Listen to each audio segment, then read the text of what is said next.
हम संगीता ठाकुर स्वागत करे छी अपन यूट्यूब चैनल मिथिला के नगरिया में। आइ के एहि चैनल में मधुश्रावणी के छठम दिनक कथा सुनब। छठम दिनक कथा में 3टा कथा अछि, गंगा के कथा, गौरी के जन्म आ कामदहन। तब पहले गंगा कथा सुनू। चैनल पर अगर नया छी तो चैनल के सब्सक्राइब जरूर कर लेब, कियाकि एहि चैनल पर मिथिलांचल से जुड़ल हर पाबनि तिहार के जानकारी, धार्मिक कथा आ पूजा पाठ से जुड़ल उपाय भेटत। तो चलू आब गंगा के कथा सुनू। सगर महाराज के 2टा स्त्री छलनि, वैदर्भी आ सैब्या। सैब्या से असमंजस नामक पुत्र भेलनि। वैदर्भी के संतान नहीं छलनि। ओ संतानक निमित्त महादेवक तपस्या करऽ लगली। 100 वर्ष के बाद एकटा लोथक के जन्म भेल। ई देख कऽ वैदर्भी कानऽ लगली, महादेव के स्मरण करऽ लगली। महादेव ब्राह्मण रूप धारण कऽ ओतऽ एला। ओ ओहि लोथ के 60,000 खंड कऽ कऽ प्रत्येक के 1-1 तोला में तेल दऽ झाँपि कऽ राखि देलनि। थोड़ेक दिन बाद 60,000 लोथक खंड 60,000 सुंदर आ बलवान पुत्र के रूप में प्रकट भऽ गेल। सगर महाराज 99टा अश्वमेघ यज्ञ पूरा कऽ लेने छलथि। 100वां यज्ञ करबाक तैयारी में छलाह, किंतु इंद्र नहीं चाहैत छलाह जे हुनकर यज्ञ पूर्ण हुए, कारण 100टा अश्वमेघ यज्ञ कऽ लेला के बाद ओ व्यक्ति शतक्रतु इंद्र भऽ जाइत अछि। तैं ओ कोनो ने कोनो विघ्न उपस्थित कऽ दैत छलथि। अश्वमेघ घोड़ा छोड़ल गेल, जकर रखवार राजा सगरक ओहे 60,000 पुत्र भेला। इंद्र अपन छल बल से घोड़ा लऽ भागि गेला। सगरक 60,000 पुत्र इंद्र के खिहारलकनि। ओ लोकनि घोड़ा के तकबाक हेतु पृथ्वी के कोरैत आगू बढ़ैत गेला। अंत में घोड़ा के कपिल मुनिक आश्रम में बान्हल देखलखिन। कपिलक मुनि तपस्या में लीन छला। सगरक बेटा सब हुनके चोर बुझि दौड़ल। मुनिक ध्यान भग्न भऽ गेल। हुनकर क्रोध दृष्टि से 60,000 राजकुमार के जरा कऽ भस्म कऽ देला। राजाक यज्ञ अपूर्ण रहि गेल। सगर महाराज शोकाकुल भऽ मरि गेला। जतेक राजकुमार छला सबके अपमृत्यु भेल छल। हुनका लोकनि के सदगति उपाय करे के विचार करबाक हेतु ज्ञानी लोकनि सब बैसल। सभा एहि निष्कर्ष पर पहुँचल जे यदि गंगा वैकुंठ से पृथ्वी पर आबथिन आ हुनका लोकनि के छौर के डुबा कऽ पवित्र करथिन, तखन ये राजकुमार लोकनि के सदगति प्राप्त भऽ सकैए। एहि लेल हुनकर वैमात्रेय भाई असमंजस तपस्या करैत करैत मरि गेला। हुनकर बेटा दिलीप सेहो लाख बरस धरि तपस्या करला उपरांत मरि गेला। दिलीपक बेटा अंशुमन सेहो तपस्या करैत मरि गेला। तखन हुनकर बेटा भागीरथी तपस्या करऽ लगला। हुनकर तपस्या से विष्णु प्रसन्न भऽ हुनका गंगा के वैकुंठ से मृत्यु लोक अनबाक अनुमति दऽ देलखिन। गंगा के एकाएक पृथ्वी पर उतरि गेला से पृथ्वी रसातल में धंसि जैती।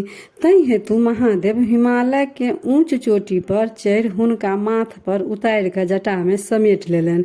हुनकर जटा से निकलि कऽ गंगा हिमालय प्रदेशक दहबैत विदा भेली। जखन जहू के ऋषिक आश्रम दहाय लागल तऽ ओ गंगा के पीब गेला। ई भागीरथी लेल जटिल समस्या उपस्थित कऽ देलक। ओ साहसी छला। ओ मुनिक सेवा में लागि गेला। अंत में मुनि एहि शर्त पर गंगा के छोड़ऽ लेल तैयार भेलखिन जे गंगा हुनकर बेटी कहेथिन। तहिया से गंगा जाह्नवी कहाबऽ लगली। गंगद्वार होइत हरिद्वार एली।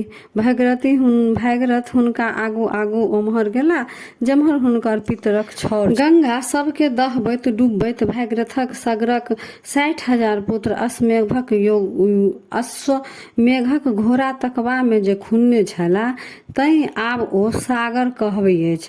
एहि तरहे गंगा मृत्युलोक में आबि सगरक 60,000 बेटा के सदगति देलक तथा भागीरथक परिश्रम के सफल बनौलथि। तऽ ई रहा गंगा के कथा। आब गौरीक जन्मक कथा सुनू। सती के मृत्यु के बाद महादेव संसार से विरक्त भऽ कोनो निर्जन स्थान में तपस्या में लीन भऽ गेला। हुनका संसारक कोनो सुधि नहीं रहि गेलनि। एहि बीच राक्षस सभक उपद्रव बहुत बढ़ि गेल। ओहिमे तारकासुर परम पराक्रमी भेल। ओ तपस्याक बल पर ब्रह्मा के प्रश्न कऽ वरदान मंगलक जे हम अमर रही।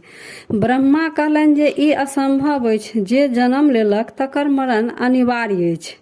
तखन ओ दोसर वरदान मंगलक जे हमर मृत्यु महादेवक औरस पुत्रक हाथे हुआ। ब्रह्मा तथा अस्तु कहि देलनि। ई वरदान मंगबा में तारकासुर के ई उद्देश्य छल जे महादेवक स्त्री निसंतान मरि गेल आ महादेव संसार से विरक्त भ गेल छथि। हुनकर दोसर विवाहक कोनो संभावना नहि अछि, तै हेतु हुनक पुत्र हाथे तारकासुर के मरबाक कोनो प्रश्ने नहि छल, अर्थात ओ अमर रहि जायत।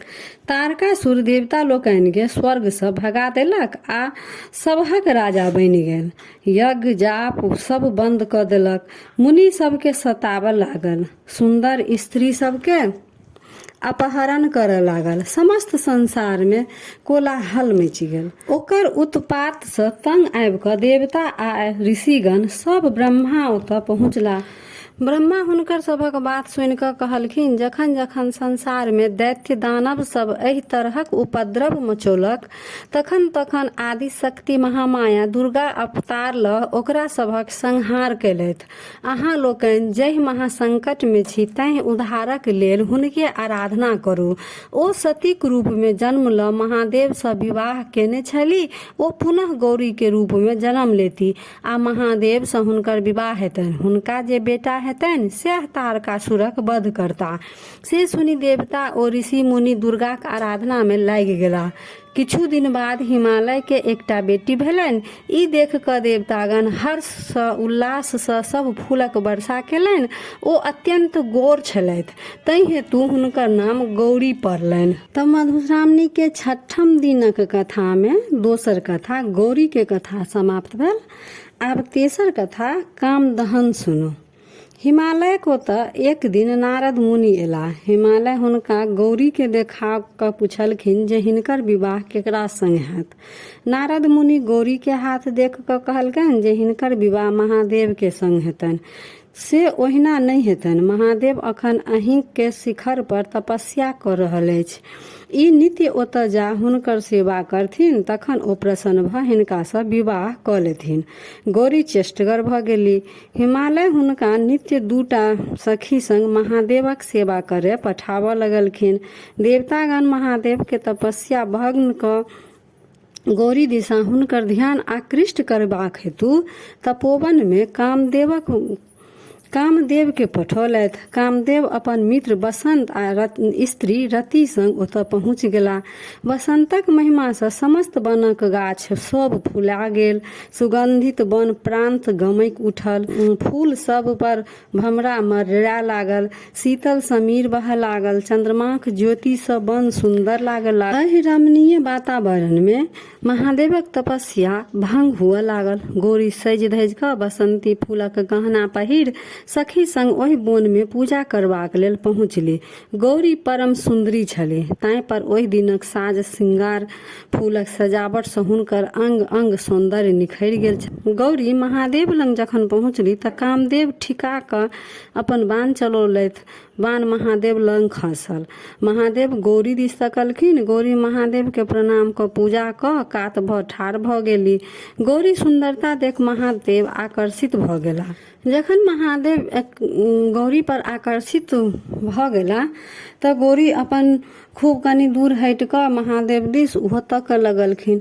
तखन महादेव के एकाएक ध्यान में एलनि जे यदि वएह एना कामातुर भऽ जेता तऽ आन की करत। ओ एम्हर ओम्हर ताकऽ लगला तऽ झाड़ी में नुकायल कामदेव के देखलखिन। हुनका बड़ तामस भेलनि। क्रोध सँ हुनकर त्रिनेत्र खुजि गेलनि।